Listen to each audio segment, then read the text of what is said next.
Tes tes tes.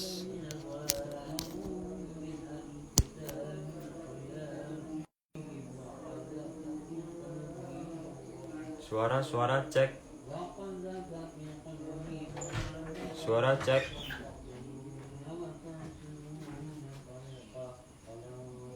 Tes. Adi, ya Mas Adi. Suara denger nggak? Di cek.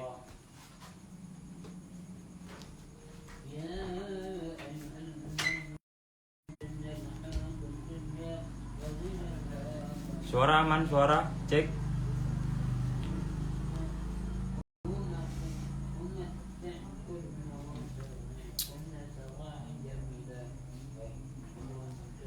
Deng.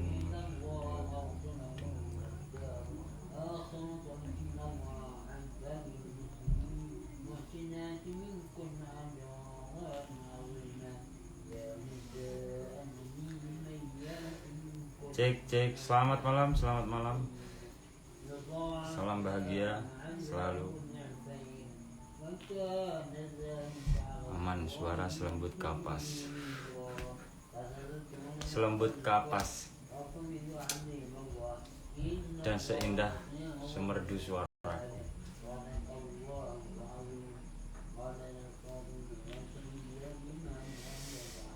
Kita menunggu untuk masuk ke les Al-Karimi pada malam hari ini.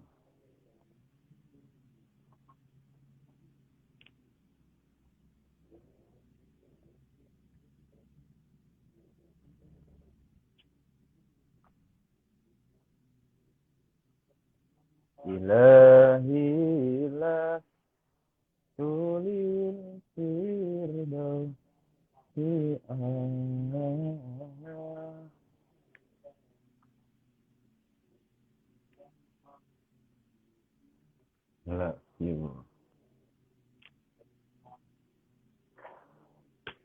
Masya Allah.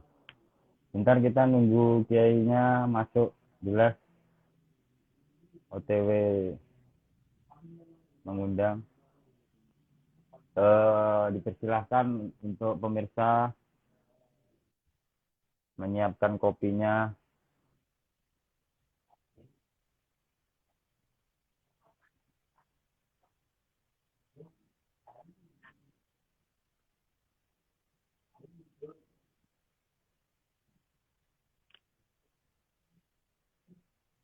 Halo. Halo, tes. Selamat malam. Halo, Bung. Gimana, Bung? Kabarnya, Bung? Tes. Alhamdulillah, Jazairul Adafar Al-Firin Berahmatika ya Rahim. Gimana, Bang Ipin? Sehat, Bang Ipin? Alhamdulillah sehat walaupun kondisi pandemi. Insya Allah kita semua diberikan kesehatan, Bung Anil Farhan. Ini di mana ini posisi? Ini posisi di ibu kota baru, ta? Apa di mana ini? Di ibu kota negara baru, ya bener di ibu kota. Itu di mana tuh ibu kota negara baru kalau boleh tahu? Kalau kabupatennya Mas di Penajam Pasir Utara. Yang dulu sempat ketika saya mondok itu selalu diingat oleh teman-teman. Sekarang masih.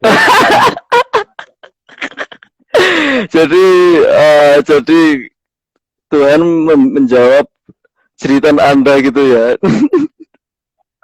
Ya. Sekarang orang yang menghina dulu sekarang terdiam. Iya. Oh, ibu, tapi itu udah resmi dah apa gimana? Aku nggak mengikuti, aku itu nggak mengikuti Bang Ibin. Oh, kalau resmi. Bener itu mau jadi ibu kota baru, bener emang dari situ itu. Bener, insya Allah dari info dari pemerintah Penajam Pasir Utara setiap hari itu update. Misal ada mau pembangunan apa, peletakan batu pertama itu. Gimana Kak Ibin? Sinyal Kak Ibin? Halo, cek.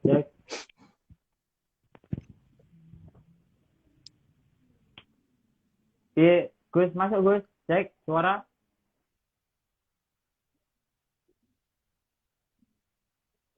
Suara. Waduh, pemirsa terganggu dengan sinyal. Cek, cek. Satu dicoba. Ini sinyalnya siapa ini? Maaf pemirsa.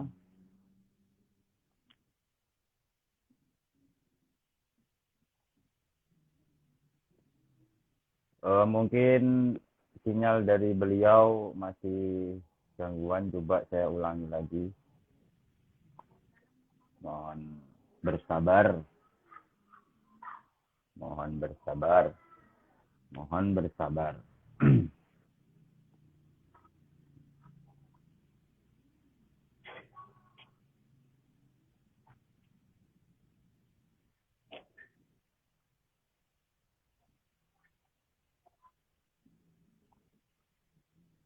Doakan semoga sinyal untuk ya ini. Halo, halo Kevin. Gimana ini sinyalnya ini? Kenapa sinyalnya? Aduh, jangan. Aduh. Ya, jangan-jangan tergantung amal ini. Ini amal siapa ini yang nggak baik ini? Amal Anda? Kalau Enggak ya? selama bulan Ramadan ini full, Bung. Settingan ya? Tiap malam tahajud, tiap malam wiridan. Aduh. Aku jadi minder, jadi insecure aku sama Kak Ipin ini. Ustadz Ibu Kota Baru, anjir. Gimana Kak Ipin? Kita mau bahas apa kita dalam pertemuan kali ini nih? Sebentar, Bung. Ini komennya ini biar nggak kelihatan dulu. Nggak apa-apa sih, dilihatin aja komentar. Oh, nggak apa-apa, Kak? Iya, nggak apa-apa. Nggak mengganggu. Tapi Kak Ipin sehat ya? Alhamdulillah sehat. Bung Fadil sendiri. Alhamdulillah. Selaku mu'alif ini gimana kabarnya? Ini saya sedang menunggu buka. Ini di sini tuh belum buka. Jadi sampean itu di situ enak sambil ngerokok, sambil ngopi gaple. Aku mek ngiler tok iki nang kene pengen anjir. Kasihan sekali. Ya harap bersabar, innallaha ma'as-sabirin. Masa? Ya Allah, gini ya kalau Ustadz beneran itu ya. Jadi apa itu? Nggak hanya tampangnya doang yang soleh gitu loh. Ternyata juga ada kata-katanya yang soleh. Terpaksa saya mengeluarkan dalil karena saya dicatut nama saya sebagai Ustadz di situ. Iya. Tapi yang Ustadz kan cuma sampean, sayanya enggak kan ya? Ya. Itu bentuk ketawa. Iya. Oke, Bang Fadil, gimana di sana? Kabarnya sehat aja di sini? Apa bisa? Alhamdulillah. Oke, kita mulai. Gimana? Kita mulai dari mana ini, Bang Ipin ini? Oke, bismillahirrahmanirrahim. 5, 4, 3, 2, 1. Off glass. Asem medok anjir. Ya, next. Ya. Lidah-lidah Arab biasanya makan buah kurma Afrika, buah sawit di sini. Oke, Mas Fadil, Mas Muhammad Farhan Fadil, pada malam hari ini kita masih diberikan kesehatan oleh Allah Subhanahu wa taala dan saya alhamdulillah bertatap muka dengan panjenengan selaku mu'alif. Kita udah lama ya nggak ketemu kayak gini ya. Bertahun-tahun nggak ketemu, nggak live seperti ini. Iya. Okay, tapi aku gak kangen. Sorry ya. Terus gimana? Mungkin di sini Mas Fadil bisa memperkenalkan tentang panjenenganipun supaya pemirsa semua yang nonton live kita ini kenal dengan mu'alif buku yang panjenengan tulis. Jadi kan ada pepatah tak kenal maka tak sayang. Jadi alangkah baiknya panjenengan itu memperkenalkan diri sendiri. Monggo Mas Fadil. Oh gitu. Oke.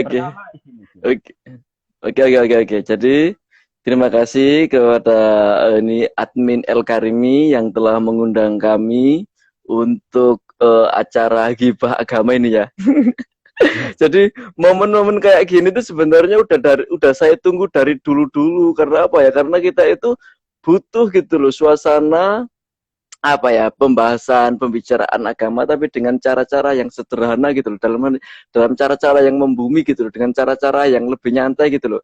Kalau tergantung ekspresinya gitu. Kalau dibawa ekspresinya terlalu ketat nanti bawaan jadi ketat. Tapi coba kalau ngelihat wajahnya Kak Ipin ini. Masya Allah. Jadi kesannya agama itu gimana gitu ya?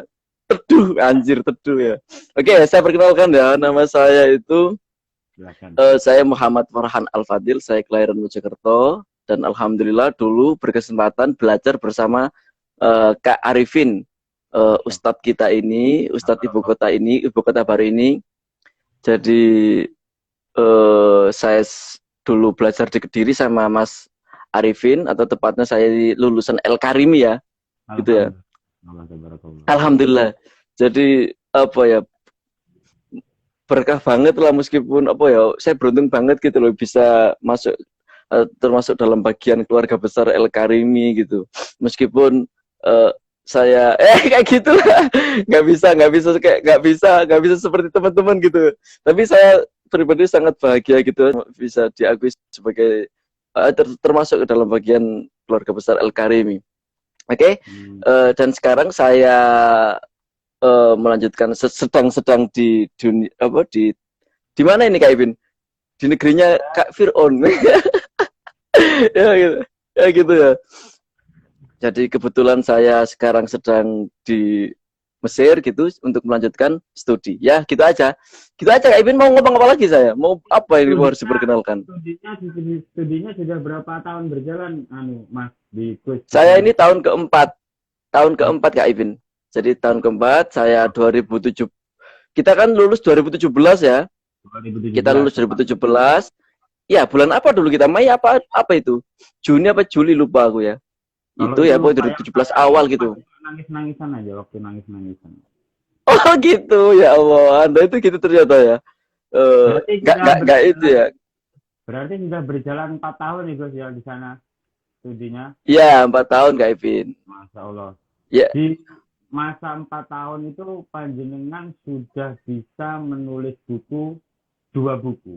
Yang saya tahu ini 2 buku yang panjenengan tulis. Oh gitu. Itu ya gitu, itu buku sama teman-teman. Yang pertama itu sama Bin Bas, sama Cak Curut. Cak Curut, sorry. Mas Miftah ya, Cak Curut. Ya gitu. Ahlul Iya, Cak Curut. Iya. Ya kita sih kerjanya di bidang kayak ginian, Kak Ibin. Kalau sampean kan langsung dakwah ke masyarakat gitu, langsung memberikan pencerahan gitu kan. Ya gitu kan. Kalau saya sih masih kayak gini lah, ngopi-ngopi. Kalau pencerahannya aslinya enggak ya, ya. Cuma ya, iya ya. Saya berusaha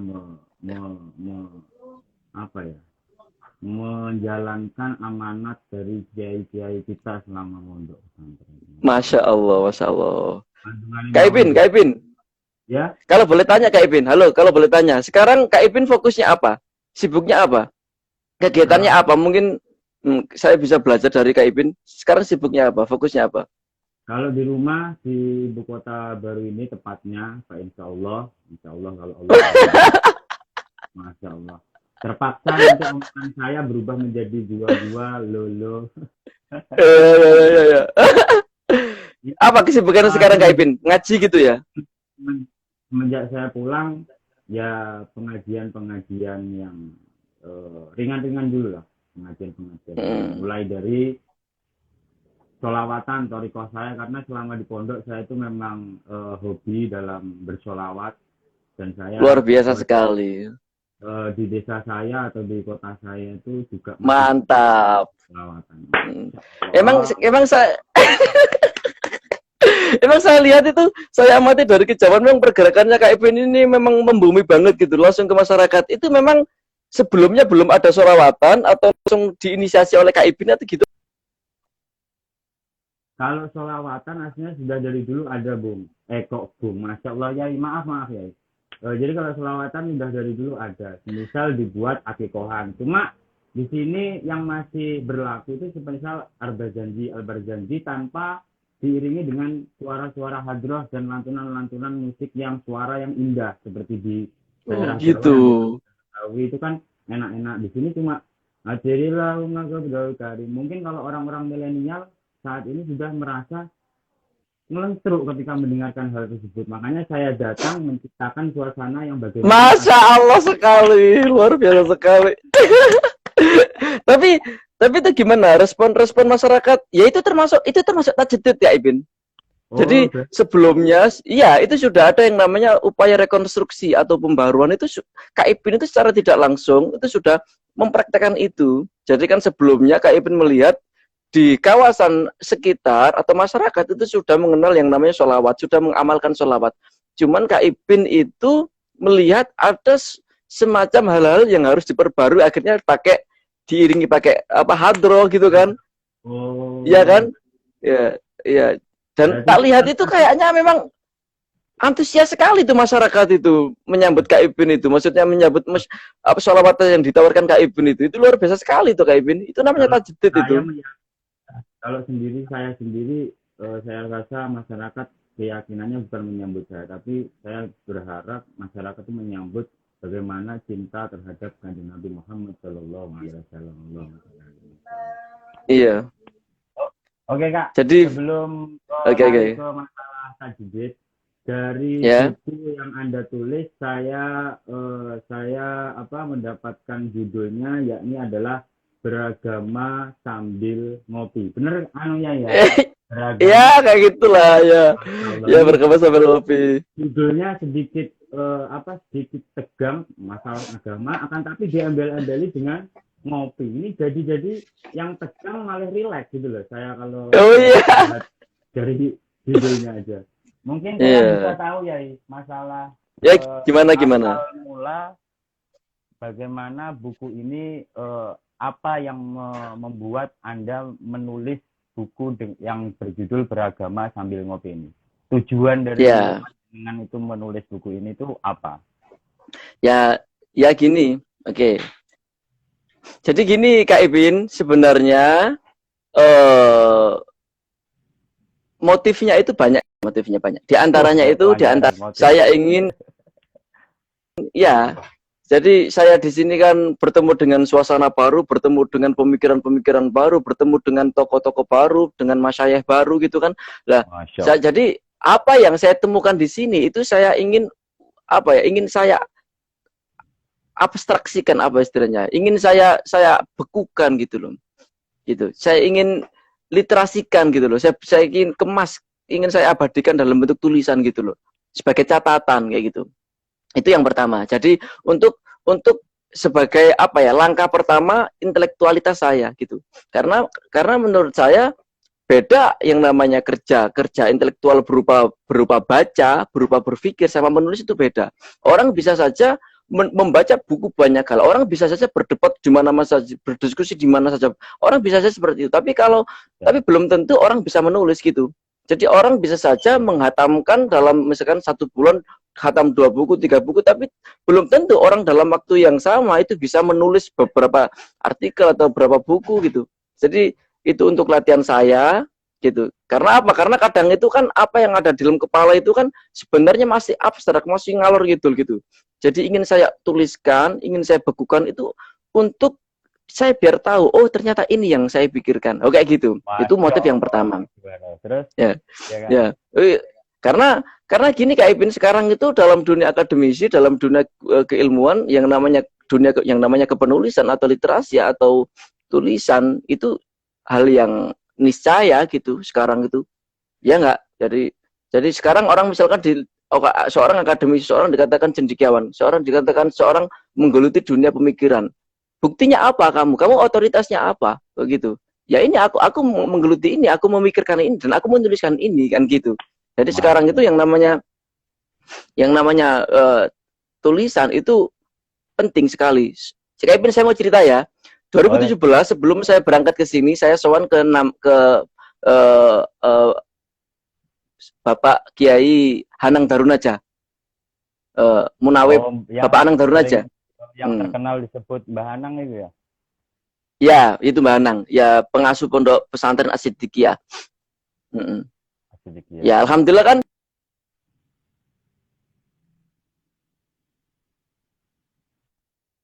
Aman. Bisa dilanjut. Ya, jadi kan sebelumnya alhamdulillah saya sempat privat, sempat sorogan gitu ke rumah beliau setiap seminggu dulu pas 2 alia 3 alia. Jadi saya setiap 1 minggu saya sorogan gitu ngaji ke Bapak Hanang Darunaja gitu. Lah pas saya pamitan tahun 2017 itu saya sowan ke ditemui beliau di dalam beliau itu di teras, beliau sambil cerita kayak gini. Kita ini teman-teman santri ini sebenarnya sudah perfect. Kita ini sudah dianugerahi dengan kecukupan turos gitu loh. Ya gitu. Dengan Ya. keluasan turos gitu, dengan wawasan turos yang menurut beliau atau menurut kita semua itu hal yang sangat mulia gitu. Yang namanya turos itu kan menurut kita sangat berharga gitu kan, Berharga warisan banget. gitu kan ya. Iya, turos itu kan. Jadi kalau istilahnya itu kitab-kitab pesantren, kitab-kitab salaf. Banyak orang ahli fikih, banyak orang ahli nahwu sorof, banyak orang ahli balaghah gitu. Cuman kalau menurut Pak Anang Darunaja, kekurangannya teman-teman santri itu satu. Saya tanya, apa Pak gitu kan? Nulis gitu. Jadi mulai saat itu saya belum menulis, saat itu ya kerjaan saya ya gitu, yang ya paling nulis tapi cuman di sosial media gitu. Tapi di antaranya setelah semenjak dibilangin sama beliau itu, saya semakin sadar, oh ternyata memang kita ini harus belajar nulis gitu. Karena apa? Karena apa yang ada dalam kepala kita, apa yang telah diajarkan oleh guru-guru kita, gimana cara kita bisa berbagi. Karena saya nyadar diri, saya bukan seperti Kak Ipin yang bisa sebagai Ustadz Ibu Kota Baru. Oh. Ini gimana?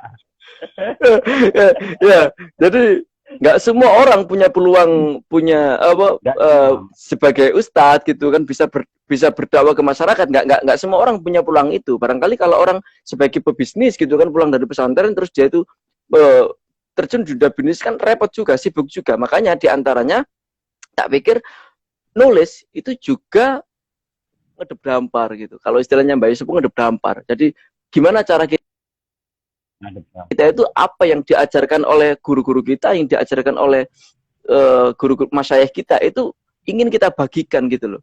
Ya itu doang, itu motif pertama. Terus motif kedua ini menyangkut politik ya Kak Ibin ya. Jadi Yes. saat itu ini kan ditulis, ini kan buku ini kan diterbitkan kapan ya? 2020 kalau nggak salah ya. Tapi sebenarnya tulisan-tulisannya itu sudah saya mulai semenjak tahun kedua saya di sini. Berarti tahun 2018. Jadi itu 18. kumpulan, ya. Jadi kumpulan tulisan selama 2 tahun.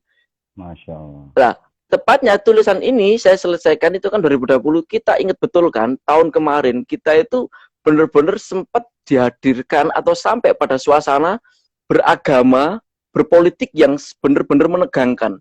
Khususnya pasca, ya enggak, pasca politik Benar, benar. 2019. Gila coba, itu nggak tahu ya kalau di Indonesia gimana rasanya. Saya yang saat itu di kita teman-teman Indonesia yang ada di Mesir itu juga sampai ngerasain dampaknya. Gitu, bener-bener Mohon maaf, tegang kita di kafe. saya saya potong sedikit ya. Anda membicarakan tentang politik sebelumnya, hati saya sampai bulu saya ini merinding karena memang mencekam Oh sekali. gitu. Monggo dilanjut ya, dilanjut terus. Gimana Kak Ipin? Dilanjut. Ya gitu. Jadi sampai kita yang ada teman-teman Indonesia yang ada di Mesir itu sampai benar-benar ngerasain gimana panasnya saat itu, tegangnya saat itu. Oh ya gitu kan, kiai sana diserang, si ustadz sana diserang gitu. Maksudnya kan gitu kan. Kita ini gimana sih? Kita ngomong Islam, kita ngomong beragama, tapi kok nggak nyaman. Kita kok gampang tersinggung, kita kok gampang clash, gampang terbentur. Jadi itu diantaranya yang melatar belakangi saya untuk menulis buku beragama sambil ngopi. Udahlah, menurutku yang pas itu yang santai aja deh gitu. Oke lah, kita punya pilihan, kita punya ijtihad politik masing-masing, kita punya prinsip beragama masing-masing. Tapi gimana caranya kita menciptakan sebuah ekosistem yang benar-benar demokratis, apa yang lebih yang damai gitu loh, yang nggak tegang, yang lebih toleran, yang lebih humanis gitu. Ya gitu sih Kak Ipin. Yang lebih romantis. Anjir. Masya Allah. Iya, yang lebih romantis. Tapi saya lanjut sedikit. Tapi memang benar masalah tahun politik yang tahun-tahun sebelum ini itu memang sangat menegangkan dan memang butuh pencerahan seperti buku atau apa ya, pemikiran-pemikiran yang seperti yang Anda tulis ini ya. Nah, makanya harapan saya pada podcast malam hari ini di akun El Karimi ini mungkin bagi era-era globalisasi manusia milenial pada zaman sekarang mungkin bisa dengan kehadiran buku beragama sambil ngopi ini bisa membuat kita itu lebih toleransi dan tidak ombang-ambing dalam memilih satu ulama. Yang ini satu ulama ini keras, satunya anu, tapi ini anu. Itu sangat, Masya Allah, membingungkan sekali. Iya, dibentur-benturkan gitu loh. Maksudnya Bentur-bentur kan. menegangkan sekali gitu loh. Malah di daerah sini tuh sampai-sampai apa ya? Ulama itu dikata-katain kotor lah, yang inilah, yang ulama sana mengatakan. Itu nggak hanya di situ doang, Kak Ipin sampai ke Kairo juga gitu, ya Allah. Ternyata sampai sana, Pak. Iya, ya Allah itu. Tapi gimana Kak Ipin saat itu melihat suasana yang saat itu gimana? Itu responnya Kak Ipin saat itu? Kak Ipin kan sebagai Ustadz Ibu Kota Baru. Ya, enggak gitu juga lah. Saya sebagai netizen paling waktu itu. Memang pada waktu itu saya awal berdakwah lah, mulai awal berdakwah. Jadi saya belum berani memberikan hukum tegas terhadap orang-orang sekitar sini. Jadi, halo, saya belum berani memberikan keputusan tegas. Cuma di kalangan sebelah dan kubu sebelah, di kalangan kita dan kubu sebelah ini memang saat itu memang sangat-sangat panas sekali di sini untuk daerah ibu kota sendiri. Tapi alhamdulillah dengan dasar-dasar saya selama saya mondok itu saya mempunyai, pokoknya ya saya tenang-tenang saja lah, nggak usah terlalu dipikir. Intinya ya sambil ngopi aja. Ya sih, iya. Berarti kalau untuk buku beragama sambil ngopi ini selanjutnya adalah tujuan panjenengan itu menulis ini itu harapannya bagi pembaca itu apa, Yai? Harap itu kan diantaranya kan gini, ya kan di sana kan saya itu kan kumpulan tulisan sebenarnya, kumpulan catatan, kumpulan esai, macam-macam gitu ya. Kalau yang berkaitan dengan toleransi, dialog itu juga saya sebutkan di situ. Misalkan saya menyuarakan pemikiran Dr. Muhammad Hamdi Zakzuk. Dr. Hamdi Zakzuk, Dr. Muhammad Hamdi Zakzuk. Beliau ngomong tentang konsep beliau tentang dialog peradaban gitu. Halo? Halo. Yai. Halo. Suara saya jelas nggak? Ini kok banyak komenan suara saya kurang jelas ya? Jelas, aman, lancar. Munawar sekali nih suaranya ini. Banyak komen. Iya. Kok banyak? Iya. Yang bilang nggak jelas, apa saking suara saya terlalu merdu kayak gitu? Iya, kayak gitu. Maksudku suaranya ya merdu sekali ini ya. Di buku beragama sambil ngopi itu ada yang intinya tentang masalah Islam. Ya kan, Yai? Masalah Islam. Dan di gimana? Tentang apa? Tentang masalah agama atau agama Islam yang kita ketahui, agama kita lah. Nah, di situ di bukunya panjenengan ada Anda mencatut hadis yang sabda Nabi Muhammad SAW. Nabi pernah ditanya, ayul Islam afdol, ya kan?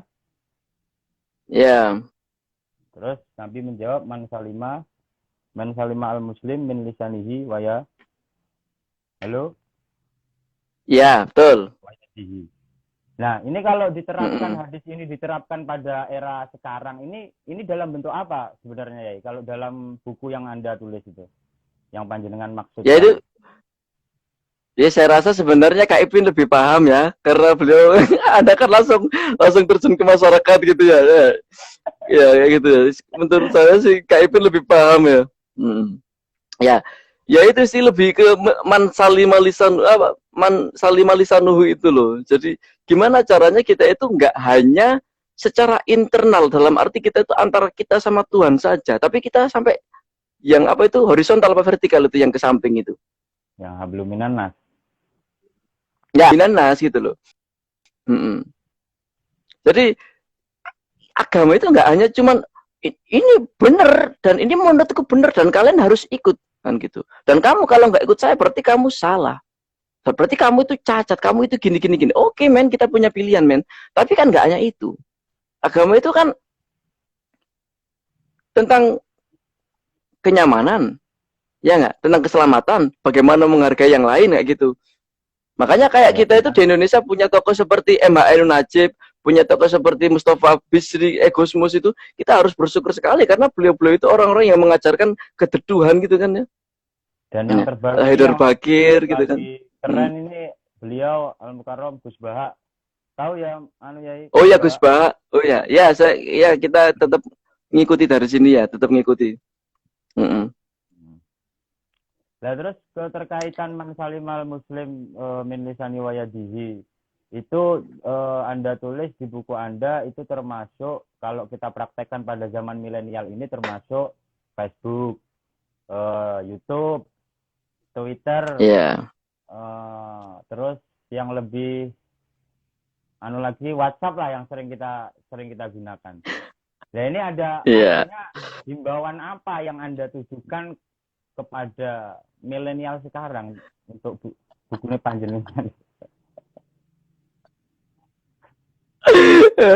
Ya, ya kayak gitulah kayak Ben. Tuh. Mm-mm. Ya mungkin dari pemirsa-pemirsa ini kan belum paham tuh anu ya masalah itu. Jadi Mm-mm. ya sedikit apa ya? Saya minta penjelasan yang lebih anu biar memang kan kenyataannya di apalagi kalau tahun-tahun kemarin tahun-tahun politik itu masa hujat-hujatan itu bukan main das tundas lagi atau das sama das atau kampleng-kamplengan enggak, tapi yang membuat pecah belah itu adalah memang sosmed, terutama Iya. Facebook, terus WhatsApp. Di situ yang membuat apa ya, berita yang membuat memang umat itu menjadi miris miris Kita miris. bahas umat ya sekarang. Ya Allah, aku nggak biasa bahas umat gini gini ya Allah apa ya. Aduh ya. Iya kayak gitu ya kayak Ben ya. Kalau menurut saya sih, kalau kalau sependek pemahaman saya, suasana yang ada di luar, sesuatu yang ada yang bersifat eksternal, ya nggak, kondisi yang ada di luar itu sebenarnya apa sih? Itu sebenarnya manifestasi dari apa yang ada dalam internal masing-masing kita, gitu loh, gitu. Jadi orang itu tergantung prinsipnya, orang tergantung mindsetnya bagaimana. Kalau mindsetnya dia itu kaku, dia itu mutasadidun, orang-orang yang ekstremis, ya mampus. Kita ingat kemarin, baru bulan kemarin kan ada satu cewek yang menyerang apa itu? Mabes Polri. Ya, nggak boleh seperti itu. Itu kan berangkat dari dia itu punya gagasan yang menurut dia itu paling benar. Dan ternyata dalam dalam mengekspresikannya pun dia nggak bijak. Dia mengekspresikan dengan cara-cara yang keras, dengan cara-cara yang instan, ekstrim, radikalisme kayak gitu. Jadi Nah, sebenarnya gimana cara kita mewujudkan Indonesia ini kan negara dengan mayoritas Muslim terbesar dunia gitu kan ya. ya Jadi bisa. baik buruknya, ya nggak, maju mundurnya kita orang-orang Islam itu mempunyai tanggung jawab di sana. Kita punya amanah di sana. Nah, di antaranya bagaimana biar kita bisa menciptakan suasana sosial yang aman, ya dengan bagaimana kita mempunyai mindset, kita mengelola sisi internal kita dengan cara-cara yang benar, kan kayak gitu. Makanya kan ada apa itu filsafatnya Al-Farabi.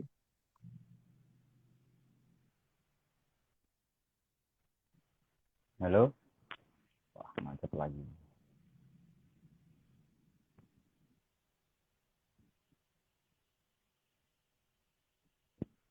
Ini mungkin sinyalnya dari yainya ini kena angin. Mohon maaf pemirsa, ini saatnya melatih kesabaran Anda. Waduh, kita gabungkan lagi pemirsa. Maaf, ini tidak ada unsur kesengajaan. Sambil menunggu beliaunya masuk lagi,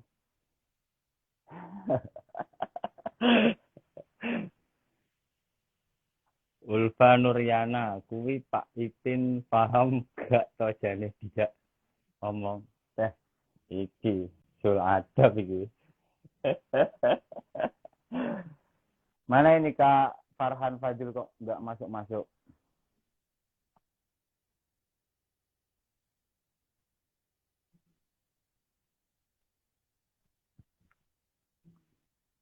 Kak Ipin speakernya kurang cedak.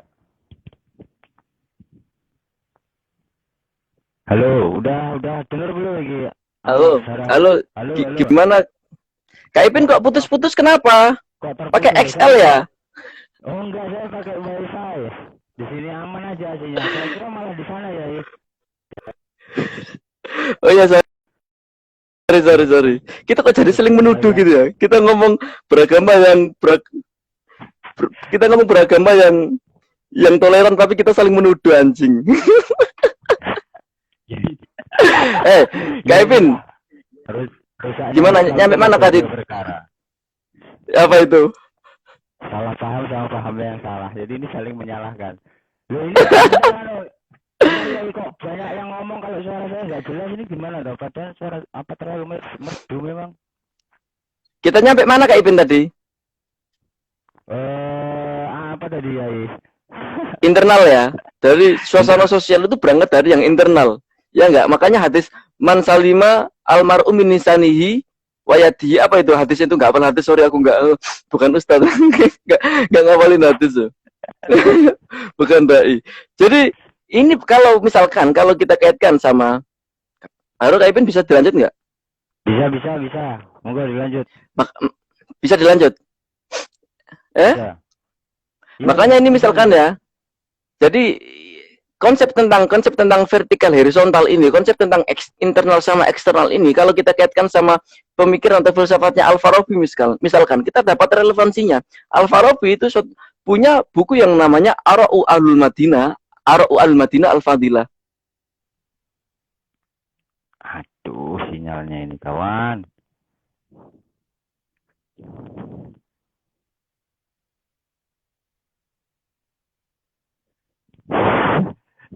Suara Kak Ipin mirip hati. Kok macet terus ya ini. Aduh, mama. Ini siapa yang macet? Punya saya, punya sampean? Punya saya juga ya? Sampean ya. Kalau punya saya aman. Oh, sorry. Oh ya, sorry. Ya, lanjutin ya. Lanjut. Aman. Oke. Makanya Al-Farabi itu punya buku yang namanya Ara'u Ahlul Madinah Al-Fadilah, mengenai konsep tadi dulu. Keterkaitan antara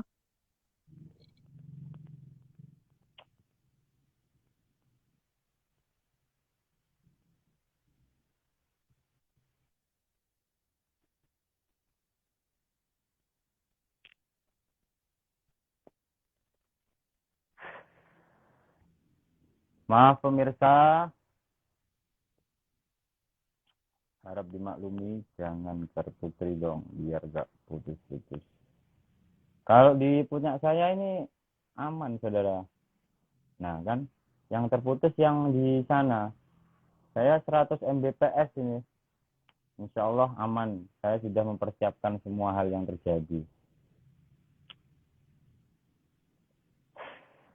Jadi mohon bersabar para pemirsa yang nonton live-nya, karena memang keadaan, bukan ketersengajaan.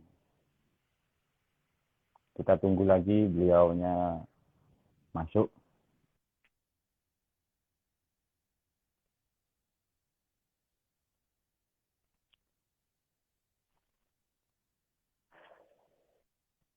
Terus Farhan sinyalnya kurang sip. Iya, ini memang sinyalnya mungkin di sana lagi angin kencang ini. Soalnya yang muter dari tadi tempat beliau, bukan punya saya. Kurang jelas sedikit suaranya, deketin. Cek.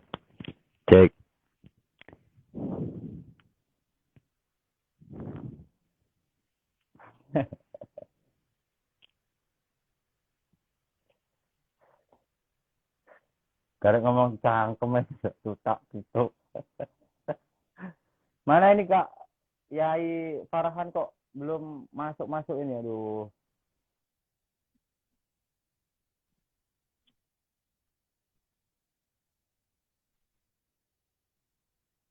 Sambil menunggu Yai Farhan atau Mu'alif buku beragama sambil ngopi masuk kembali. Jadi memang saudara pemirsa, buku tersebut memang sangat bagus, cocok kalau bagi saya atau bagi yang apa ya, yang IQ-nya rendah itu untuk memahami bahasa itu nggak terlalu tinggi. Jadi memang kayak memang nyata terjadi, dan di situ memberikan solusi lah bagi kita untuk belajar lebih toleransi dan tidak terombang-ambing dengan eh, apa yang sinyal Kak Farhan kecantol spin. Kemana ini Kak Farhan ini? Aduh. Coba kita tunggu sebentar lagi. Kak Farhan belum masuk ke live. Mungkin masih membenahi sinyalnya. Mana tower lah ini. Orang keringan. Jadi buat kalian yang belum memiliki bukunya, buku Beragama Sambil Ngopi, silahkan segera dibeli, segera dimiliki. Sangat recommended untuk lebih menambah wawasan kita.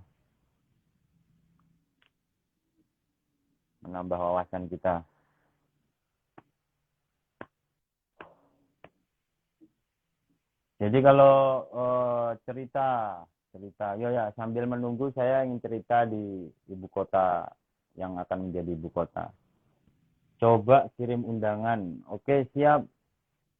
Saya kirim undangan ke Yai.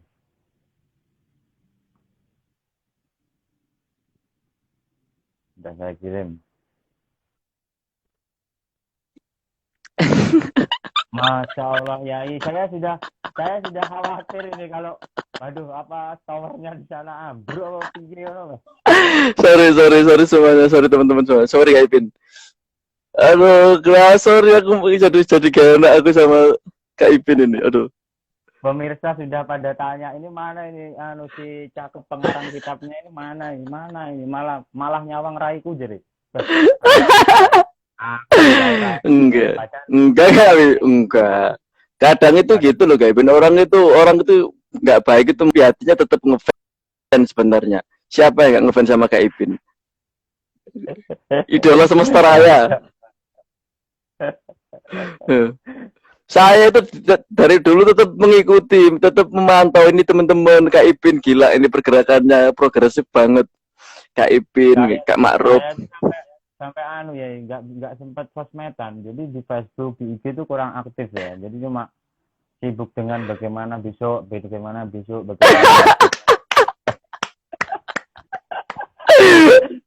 Luar biasa sekali Bang, panutan ya. Cuma saya terharunya itu, saya ini tergugah ingin juga belajar menulis seperti Anda, entah apa yang saya tulis pokoknya ya nulis lah. Iya, ajar. Wah, Kak Ipin kalau nulis ini bakal luar biasa sekali gitu loh. Karena apa yang ada dalam Kak Ipin itu, pengalaman Kak Ipin ini nggak hanya dari buku, langsung bagaimana yang dialami di masyarakat. Di antaranya yang orang yang tulisan gendernya kayak gitu itu kayak siapa itu, kayak Chandra Malik sama M.H. Najib. Kalau kita lihat M.H. Najib itu tulisannya itu bukan tulisan yang suka ngutip sana ngutip sini, menurut ini enggak.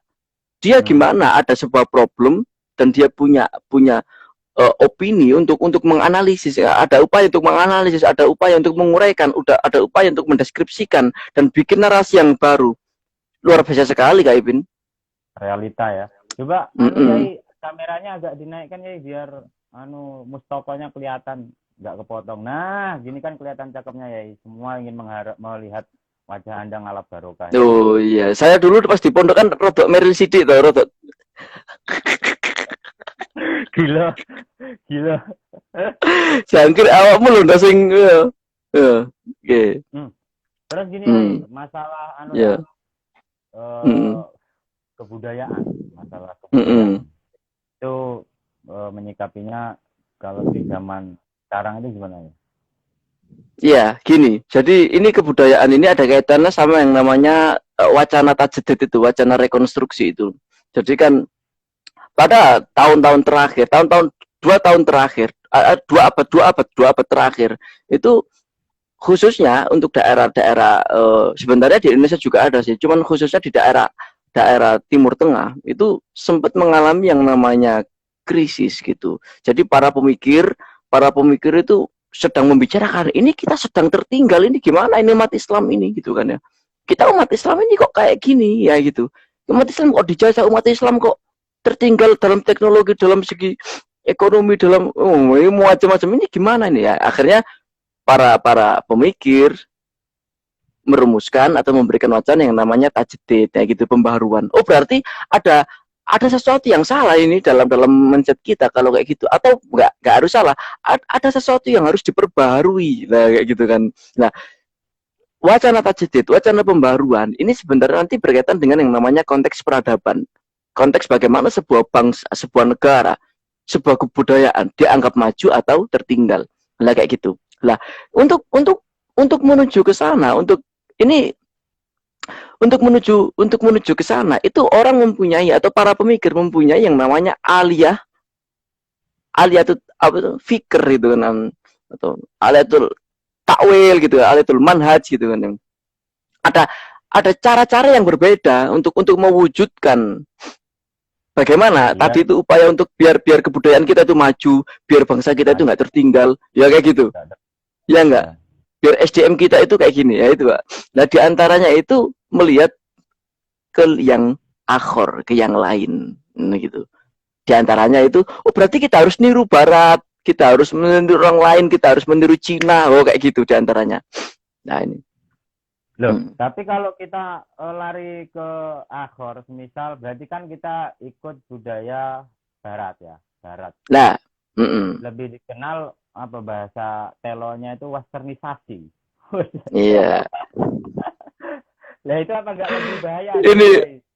Nah, terus yang ya, diikutin dia kayak mana terus? Ya kan saya kan belum selesai tadi Kak Ipin. Itu diantaranya, ya enggak? Ya diantaranya seperti yang dikatakan oleh Muhammad Iqbal misalnya dalam tajdid tafkir adini, reconstruction of Islamic thought itu kan, of Islamic thought atau tajdid tafkir adini. Beliau mengatakan pada masa itu, ini Iqbal menggambarkan masanya orang-orang di daratan Asia, di daratan Afrika, karena gara-gara merasakan ada sesuatu yang bersifat, sesuatu yang krisis ini, akhirnya mereka diantaranya mengambil cara apa? Berkiblat ke Barat. Bahkan sampai ada gerakan yang namanya anti agama. Karena mereka berpandangan, oh ternyata yang membuat kita itu terbelakang, ya yang membuat kita agama kita.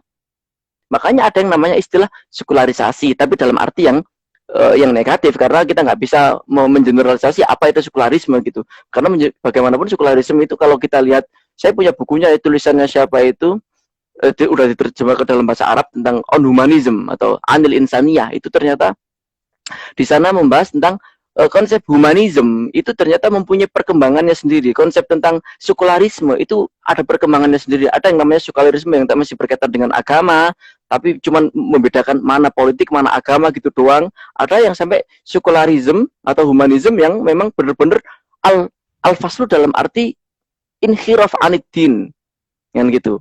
Nggak mau atau meninggalkan agama, anti dengan agama. Akhirnya apa? Ada gerakan menurut Muhammad Iqbal dalam bukunya Tajdid Tafkir Ad-Dini, sampai ada beberapa gerakan yang menyeru untuk keluar dari agama. Berarti apa? Ateisme. Jadi gara-gara berangkat dari mindset bagaimana kita ini umat Islam agar maju, itu sampai muncul reaksi yang beragam kayak gitulah. Di antaranya di sini yang ingin saya sampaikan yaitu ternyata itu nggak benar gitu. Mengenai konsep tajdid sendiri itu ternyata macam-macam.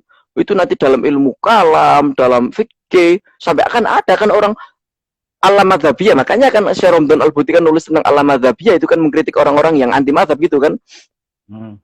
Ya nggak gitu. Kita ini kalau cuma ikut madzhab doang kita nggak bakal maju, kita nggak bakal yang namanya hurriyatul fikr. Kita nggak ada yang namanya rasionalisme gitu, nggak berkembang. Makanya akhirnya kita harus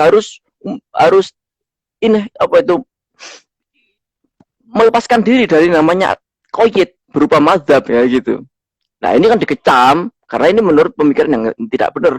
Ada juga yang ekstrim, misalkan kayak pemikiran Muhammad Syahrur. Muhammad Syahrur itu dia itu malah untuk menuju yang namanya ahkam asyariyah, itu kata dia cukup dengan yang namanya Quran. jadi nggak pakai nabi, nggak pakai ijma aliyah umma, nggak pakai ijma, nggak pakai konsep kias, nggak macam-macam, langsung ke Quran. Lah itu. Jadi ada kecenderungan yang beragam gara-gara mempunyai satu tujuan yang sama. Bagaimana menuju sebuah kebudayaan yang maju. Bagaimana menuju kebudayaan yang merdeka. Bagaimana menuju keberagamaan yang benar-benar gitu. Macam-macam. Nah, di sini yang ingin saya sampaikan, di antaranya itu pemikiran Masyaikh Azhar. Ini ada buku yang menurut saya menarik sekali, Qaul fi Tajdid, karangan guru saya, Syekh Hasan Syafi'i. Beliau biasanya ngorek kitab, kalau istilahnya kalau di Kediri itu ngorek kitab gitu. Ya, Syarhul Mawaqif lil Izzuddin Al-Iji di Masjid Azhar. Saya beberapa kali ikut karena sekarang pandemi, gara-gara pandemi ini akhirnya libur. Beliau juga ngaji itu Syarah Iqadul Himam, ya itu Iqadul Himam, Syarah Iqadul Himam, Syarah Hikam gitu, Ibnu Athaillah Sakandari gitu. Nah, ini diantaranya kata-kata beliau ini kan kontroversi kan, mengenai tajdid kontroversi. Lah, menurut saya sebagai mahasiswa atau orang yang berafiliasi ke Nahdlatul Ulama atau yang ke Al Azhar, itu menurut saya yang benar ya apa yang dikatakan oleh masyayikh kita. Ya gitu. Apa yang diajarkan oleh kiai-kiai kita, apa yang diajarkan oleh masyayikh kita. Lah, di antaranya itu kita memang butuh yang namanya tajdid. Kalau istilahnya Mustafa Shadiq Rafi, yang namanya tajdid untuk menuju kebaruan itu perlu, karena itu sirul hayah. Bagaimanapun orang problematika kehidupan terus berkembang. Lah, agama hadir ke sana untuk apa? Untuk menjawab problematika yang ada ini loh. Ya kayak gitu. Lah, karena nas itu terbatas banget, maka nanti ulama berijtihad lah kayak gitu. Kak Ipin lebih pakar di sini kan. Kak Ipin kan dulu tim Basu Masail kayak gitu kan. Cuman saya nggak mau nyinggung fikih ya, karena menurut saya teman-teman lebih ahli gitu kan. Saya nggak begitu kapabel di sana. Nah, ini di antaranya kalau menurut Syekh Hasan Syafi'i, iya, tajdid itu perlu, tetapi dengan cara yang tepat. Makanya di sana ada yang namanya klasifikasi mana itu sabit, mana itu yang mutahawil. Sabit itu dalam arti sesuatu yang sudah start, udah nggak bisa diganggu gugat. Lah, tajdid nggak bisa adik. Sebenarnya kita ngomong tajdid, ngomong pembaruan, itu pembaruan dalam hal apa sih? Apakah ngomong pembaruan agama? Terus kita mau agama kita hapus gitu, kita tinggalkan? Yang enggak. Yang diperbarui adalah tajdid itu tafkir ad-dini, tajdid fil fikri ad-dini. Atau kalau saya mau baca, tajdid itu al-fahmu al-jadid fid dini. Nah gitu.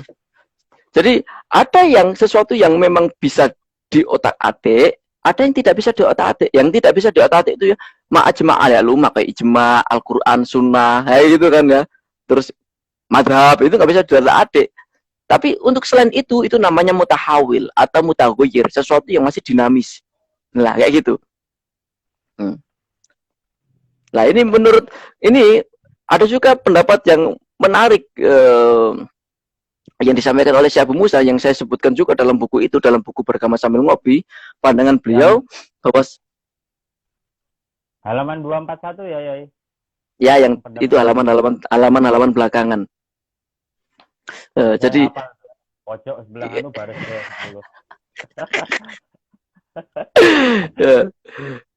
gitulah. Kita lanjut ini Kak Ipin. Lanjut. Ini mau sampai jam berapa sih? Di sini jam berapa? Ya, habiskan inilah, habiskan ini ya. Habiskan pendapat Abu Musa lah. Ya. Halo. Ya, ini di sini udah jam 5. Oke, masih lama. Bukanya masih lama. Di sini bukanya jam 7. Masih lama sih, 2 jam lagi ya. Ya, rokok kue serem tak ngopi sik leno. Gak boleh enak banget tuh, asem. Sponsornya ya, ini usaha saya sendiri ya, doakan. Loh, serius? Endorse ya? Loh, itu usaha apa itu, Mas? Itu jualan di mana itu? di rumah sini. Jadi kopi shop Apanya juga. itu? Jadi ya, dikit Produknya apa itu Kak Ibin itu? gahwa. Itu minuman susu atau Gahwa. pakai cyanida atau apa?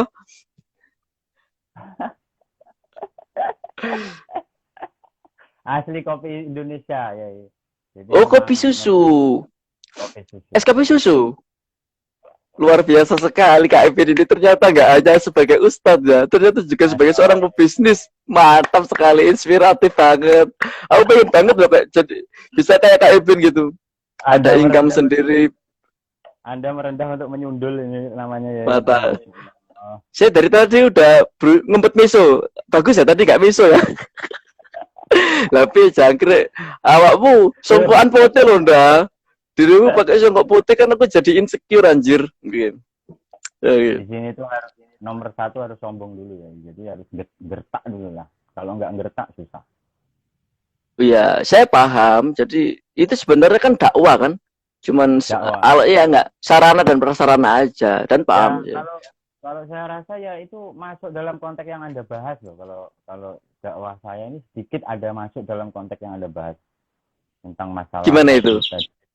Apalagi kalau gimana itu? Makolahnya si Syekh Abu Hasan siapa? Syekh Abu Hasan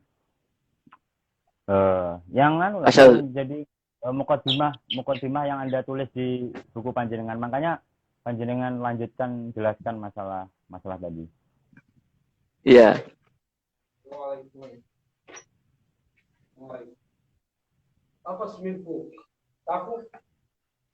Bentar, ada orang Mesir. Ada orang Mesir, bentar. Oh iya. Jadi ini yainya masih kedatangan Mesir. Nah, itu kita lihat bahasa.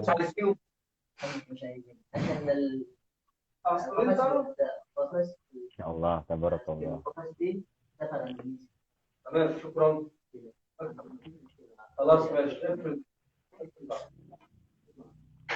Oke, udah. Aman, oke. Itu mau gimana tadi? Ya? Mesir. Enggak biasa ada. Oke, gimana? Jadi kalau menurut saya Abu Musa gini, kita perlu yang namanya tajdid itu perlu, karena bagaimanapun agama itu sesuatu yang mencerahkan gitu lah, menarik. Siapa lagi?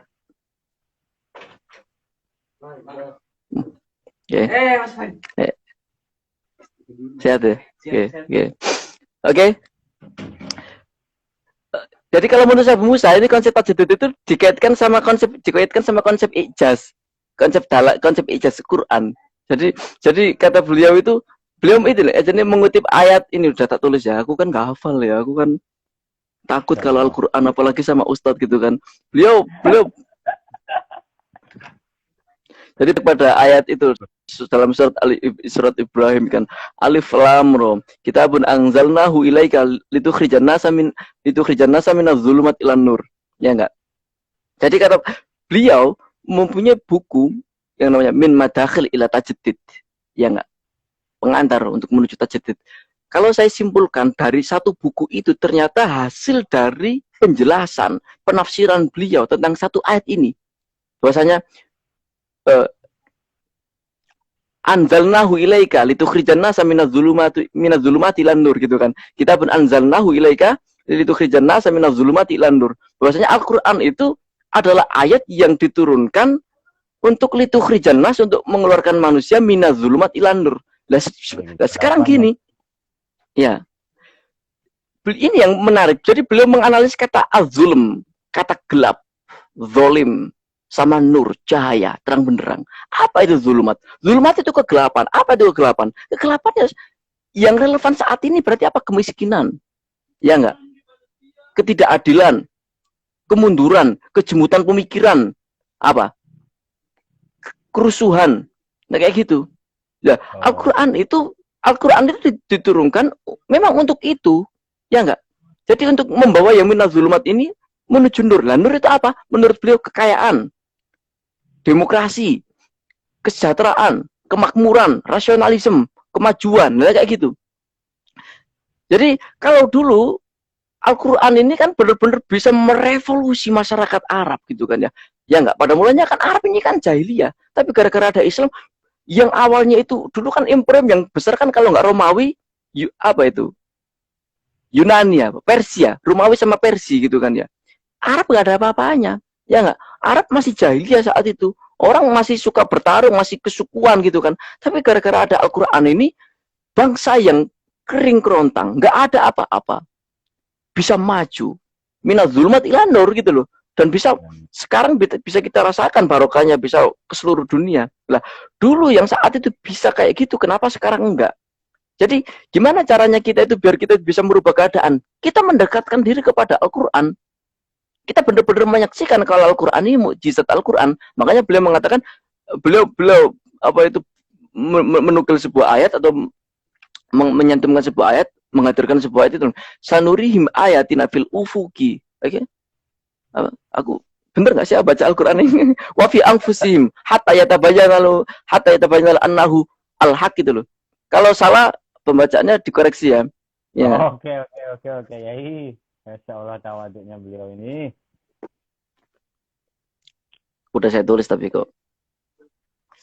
Nah gitu. Sanurim ayatina fil afaki, bukan fil ufuki, fil afaki wa fi anfusihim hatta yatabayyana lahum annahu al-haq. Ya kan? Jadi menurut beliau sebenarnya ini alam semesta ini sama Al-Quran itu sama-sama ayat. Cuman bedanya kalau Al-Quran itu ayat yang qadim, cuman kalau alam semesta makhluk kan kayak gitu. Lah artinya apa? Kita nggak bisa menciptakan alam semesta, nggak bisa. Apakah bisa kita bisa menciptakan diri kita, bisa menciptakan mata yang seperti ini, bisa menciptakan langit yang seperti ini, bisa menciptakan semesta yang seperti ini? Nggak bisa. Sama, mujizat kayak gitu. Lah, itu sama dengan Al-Quran. Al-Quran juga seperti itu, mujizat. Lah, tugas manusia apa? Tugas kita, tugas orang yang punya berkesempatan dalam memahami Islam, yaitu berusaha untuk al-fahmu al-jadid, kan kayak gitu. Jadi beliau cuma menafsirkan dari kata apa itu zulumat, apa itu nur aja, mencari relevansinya kayak gitu. Lah ini menariknya. Jadi apa itu nur? Ya demokrasi, kemaslahatan, intinya kemaslahatan. Jadi yang namanya rekonstruksi, yang namanya tajdid itu adalah sebuah keniscayaan. Karena apa? Karena kita butuh untuk menuju yang namanya kemaslahatan bersama. Udah kayak gitu. Lah ini beliau di sini diantaranya itu. Ini kan berkaitan sama ritus agama tidak sebatas masjid. Beliau mengutip sebuah riwayat dalam Khilatul Aulia, yaitu tentang mujahid pertama, yaitu Umar bin Abdul Aziz. Suatu ketika Umar bin Abdul Aziz itu disurati oleh seseorang. Beliau dimintai, ini khalifah ini kenapa kok Ka'bah kok nggak dikasih kiswah? Ka'bah kok nggak dikasih kiswah? Kenapa kok nggak dipasang? Kenapa kok dilepas? Kenapa kok nggak dipasang seperti sebagaimana para khalifah sebelumnya memasang kiswah terhadap Ka'bah? Tahu jawabannya apa menurut Umar bin Abdul Aziz? Kata Umar bin Abdul Aziz, enggak, daripada ini tak taruh di Ka'bah, mending lebih manfaat tak taruh untuk sedekah ke fakir miskin. Ya. Jadi orang kalau pandangannya cuman datar, cuman sekilas, apa itu agama? Ya ngasih kiswah ke Ka'bah dihias dan macam-macam gitu kan. Tapi ini kebijakan yang diambil oleh Umar bin Abdul Aziz yang disepakati sebagai mujahid pertama. Beliau mengatakan enggak, daripada tak taruh di situ, fukoro, ya enggak, masakin, itu lebih berhak. Nah ini agama itu kayak gini. Agama ini yang enggak harus formal kayak gitu loh. Loh, ngapain kita mau menghias masjid dengan megah? Kita beli pakaian yang megah, tapi di sana kita nggak peduli dengan realitas, kita nggak peduli dengan yang namanya kesengsaraan. Belum ada yang namanya demokrasi, belum ada yang namanya merata dalam ekonomi misalkan. Nah ya gitu. Lah ini yang menurut beliau kita nggak bisa nyampe ke sini kalau kita nggak pakai tajdid. Dalam arti kita menggunakan upaya kita, permenungan kita, kontemplasi kita dalam memahami ajaran ini dengan cara yang benar. Untuk apa? Untuk menuju yang namanya maslahah. Seperti yang dicontohkan oleh Umar bin Abdul Aziz tadi. Kayak gitu, Bang Ipin. Aku ngomong apa sih tadi itu? Cuma gini, Yai. Kalau apa namanya? apa mungkin orang itu semua paham dengan konteks Gimana? tersebut? Maksudnya sama dengan pemahaman tersebut. Kan nggak semua itu tahu. Lah sekarang itu kalau saya rasa sudah banyak aslinya materi-materi teori-teori Gimana seperti Kak itu. Ipin? Cuma realitas. Halo, cek. Ya, Kak Ipin gimana Kak Ipin? Kalau yang Kak Ipin rasakan sendiri gimana itu? Kak Ipin kan langsung langsung bersinggungan dengan masyarakat, gimana itu? Ya Sekarang itu itu ada hal yang meresahkan kayak gitu nggak? loh, banyak ya kayak gitu. Makanya saya itu tertarik sekali dengan bukunya Panjenengan ini, sangat tertarik. Soalnya pas dengan Anda kok realita yang ada. basa-basi terus jangkrik dari tadi anjir. Terus ya. Lah, sekarang kan nggak mungkin kalau semua pemikirannya mengerti lah tentang tentang hal tersebut. Teori mungkin semua paham, cuma cara mempraktekannya itu loh. Dan realitanya saat ini dengan genre-genre yang berbeda, terus cara merealisasikan tajdid merealisasikan tajdid yang relevan pada zaman ini tuh seperti apa ya? Paham nggak ya? Kok macam-macam gitu? Sesimpel tajdid itu upaya untuk memahami agama dengan cara yang benar. Lah kayak kemarin itu. Lah kayak kemarin orang gara-gara punya pandangan ini orang masyarakat ini pemerintah kita bugot. Ya enggak? Ini pemerintah kita ini enggak Islamis. Ya enggak? Dikira sesuatu itu yang formal, yang simbolis, yang kalau negara itu kalau enggak khilafah itu nanti negara bugot kayak gitu. Itu kan pemahaman yang salah. Nah, tajdid itu sebenarnya memperbarui pemahaman umat, memberikan pemahaman baru yang segar, ya, atau meluruskan pandangan-pandangan yang tidak tepat. Udah sesimpel itu, Kak Ipin. Karena banyak sekali kan sekarang ini orang itu kecenderungannya itu simbolis gitu loh. Nah, orang nggak tahu, nggak punya latar belakang sebagai seorang pelajar keagamaan, tapi dia itu mempunyai semangat keagamaan yang tinggi.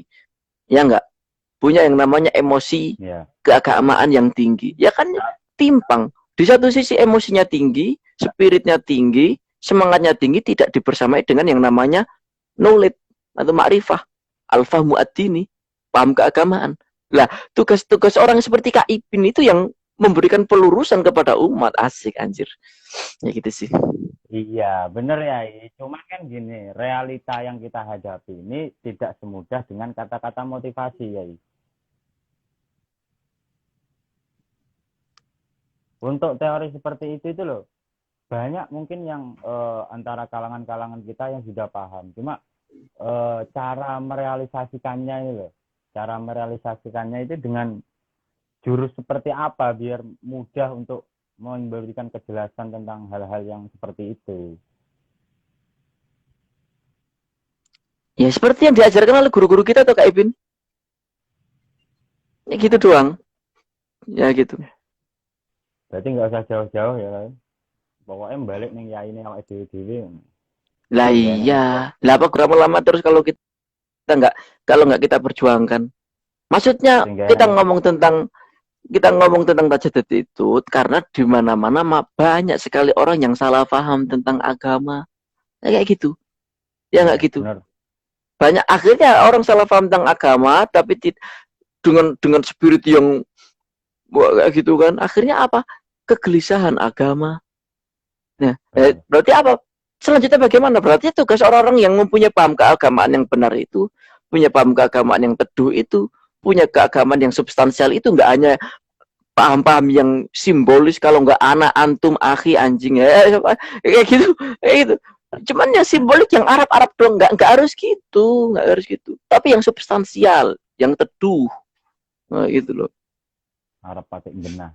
Nah itu ya. Bisa. Jadi bagi kalian yang punya pemahaman yang benar, akhlak-akhlak yang benar, yang pinter-pinter, jangan diam. Sekarang saatnya mendakwahkan.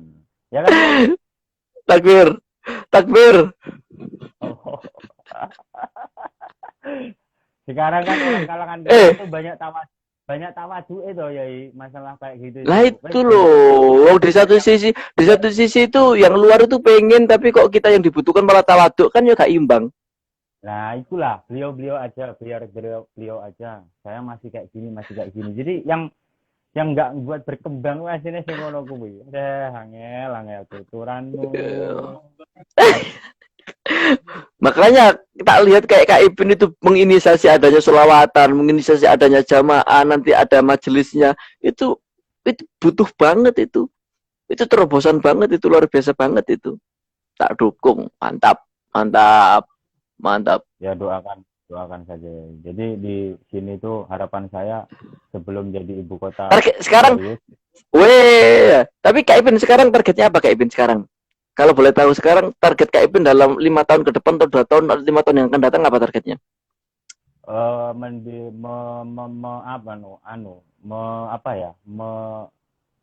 Memfokuskan pendidikan karakter ya. Mantap. Mantap. Saya rasa memang saya lihat di daerah saya ini karakter yang sangat miris, teroan itu nurun drastis.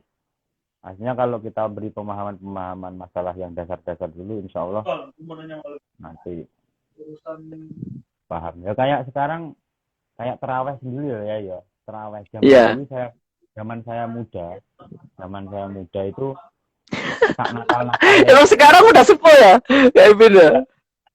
Ya kak, pas zaman SMP lah ya, zaman SMP. Iya.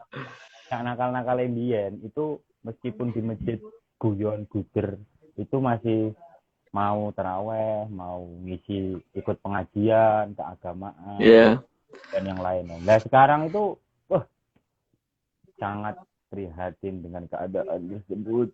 Semua memilih sosmed, TikTok. Dibilang nanti ketika ada bencana semuanya bilang, ya Allah astagfirullah. Tapi ketika udah bencananya selesai, TikTok tetap jalan. Terpesona. Itu bisa diulangi lagi tuh kok asik gerakannya tuh. Ya, ngono lah ya. Ini sudah berapa ya? Iya ini. Kita cukupkan dah ini. Kita udah berapa menit tadi kita ngobrol ini? Hampir 1 jam ya. Mungkin dicukupkan. Di sini jam 5:11. Biar orang-orang nggak bosen. Mungkin kalau ada kesempatan yang lain bisa dilanjutkan dengan manusia-manusia yang lebih alim al-alama. Tapi saya sudah termasuk sangat udah jam 5:11. Kita tadi udah berapa menit sih? Berapa jam? Ya udah closing gimana Kak Ibin? Oke, kita closing saja Yai. Dicukupkan untuk malam hari ini. Jadi para pemirsa sekalian, semoga podcast pada malam hari ini bisa memberikan manfaat pada kita semua dan kita bisa mengambil berkah cerita dari beliau ya. Sharing-sharing aja ya. Farhan Fadil. Ya semoga suatu saat kita bisa silaturahmi lagi ya Kak Ibin ya. Kita tetap nyambung ya. Doakan ya dungo semua kita selalu. Ya, sama amin. Semoga semuanya teman-teman kita semuanya lancar, yang butuh dicukupi ya, yang ada haka, yang ada hajat dicukupi ya. Amin. Ramadan karim. Terima kasih. Waktunya pada malam hari ini. Saya juga terima kasih banyak Kak Ibin. Sorry tadi saya nggak jelas ngomong ngalur ngidul, nggak jelas, ada misnya dikit-dikit, tapi itu saya udah berusaha loh itu. Saya biasanya itu dalam ukuran menit misu sekarang kok tak bagus kayaknya. Maksudnya cukup ngimbangi songkok Anda yang putih ini loh. Bali tak cari. Oke, Yai. Oke. Screenshot dulu. Ya, screenshot dulu. Screenshot mana benar-benar kita cari screenshotnya. 1, 2. El Karimi. Yes. Ya. Oke. Oke, terima kasih. Semoga kita bisa ketemu dalam kesempatan selanjutnya. Oke. Amin. Oke. Sehat selalu Kak Ibin. Oke, amin Yai. Semuanya, assalamualaikum. Waalaikumsalam warahmatullahi wabarakatuh. Di save Kak Ibin? Iya, saya save. Saya tak tampilkan sendiri dulu biar ada panitia. Siap. Ya, terima kasih banyak Kak Ibin. Assalamualaikum. Waalaikumsalam warahmatullahi wabarakatuh. Iya piye carane metu orang mudeng ta kok. Diklik mau nggak metu, nggak pengen metu dhewe. Oke para pemirsa, semoga pada malam hari ini perbincangan podcast pada malam hari ini tentang masalah ghibah agama memberikan manfaat kepada kita semua. Semoga kita, jadi intinya pada malam hari ini adalah butuh pembaharuan. Jadi tidak hanya masalah kita tidak tegang dengan agama dengan dalil satu, jadi kita butuh ijma, qiyas dan mengikuti yang lain. Semoga bermanfaat.